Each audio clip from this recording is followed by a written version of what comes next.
Doutora Cláudia, é possível, necessário, a gente já tem discutido muito isso aqui, né, enfrentar o racismo estrutural em todas as situações, mas essa reportagem mostra que, sobretudo, é importante que isso se dê nas primeiras etapas da vida, né? Sem dúvida, sem dúvida. O que a gente não pode deixar de considerar aqui, para além do racismo estrutural, nós temos um legado que o processo de escravização que perdurou nesse país por quase 400 anos traz reflexos até hoje. Então, o grande mecanismo que precisa ser entendido é importante trazer para o contexto das políticas públicas as questões de raça e gênero para que sejam transversalizadas nessa política. E nós vimos aí na pesquisa impactos na saúde, na economia, no envelhecimento de pessoas negras e brancas. Então, quando se pensa em políticas públicas em que se transversalizem a questão racial e a questão de gênero, a gente vai conseguir impactar todas essas questões, né? Porque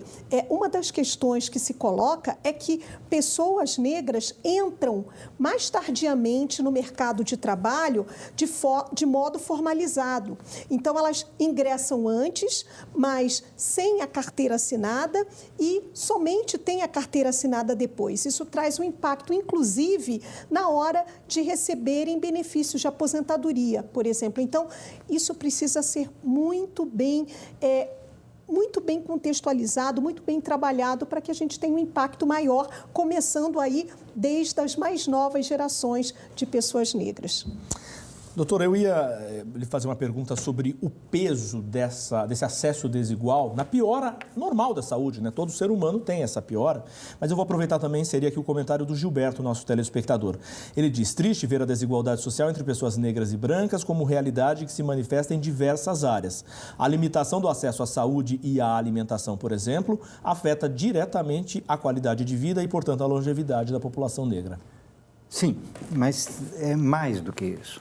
Quer dizer, quando um pequeno detalhe que eu ouso discordar do que apareceu na entrevista é que nós temos que usar o princípio da igualdade da Constituição. Nesse caso, nós temos que ir além, é o princípio da equidade. Igualdade significa todos se aposentarem com o mesmo número de anos trabalhados e, portanto, serem tratados iguais. Nessa pergunta, dá para dar esse exemplo. Um trabalhador braçal é diferente de um trabalhador intelectual no sentido de desgaste da saúde, por exemplo. Então, talvez fazer compensações. E é isso que é equidade. Uhum. Então, uma pessoa que começa a trabalhar mais tarde porque não tem acesso e trabalhou na informalidade, não tem que se aposentar com o mesmo número de anos, por exemplo, se trabalhou os 20 primeiros anos na lavoura, por exemplo, com o sol desgastando sua saúde. Então, esse racismo estrutural, ele demanda não igualdade, demanda equidade. Quer dizer, dar mais para quem precisa mais.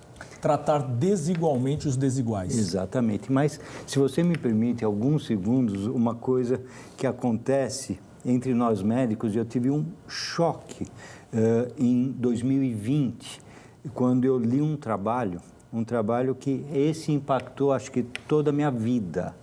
Um trabalho que saiu numa revista super prestigiada, o New England Medical Journal, Journal of Medicine, desculpa, esse autor, aliás, um branco, ele denunciou o que o médico faz no seu dia a dia com algoritmos, ou seja, quando algoritmos de prever lesão renal, lesão cardíaca, de atitudes médicas, usam a raça para determinar riscos. E ele denunciou 13 algoritmos em especialidades diferentes que todos os médicos do mundo fazemos sem questionar. Então, isso traz um malefício para negros, para não brancos, na verdade, que eram incorporados no nosso dia a dia. Depois dessa denúncia, e eu tive a oportunidade de conversar com esse autor, dos 13 itens denunciados, 11 foram já revistos. Ou seja, nós temos no dia a dia de cada profissão, de cada cidadão saber onde a gente está incorporando sem perceber esse racismo que se fala estrutural. Sim. Estrutural é exatamente isso, que nós fazemos atitudes no nosso dia a dia sem pensar e estamos perpetuando essa situação absurda. Isso acontece com muitos softwares de vigilância também, e isso vem sendo denunciado mundo afora.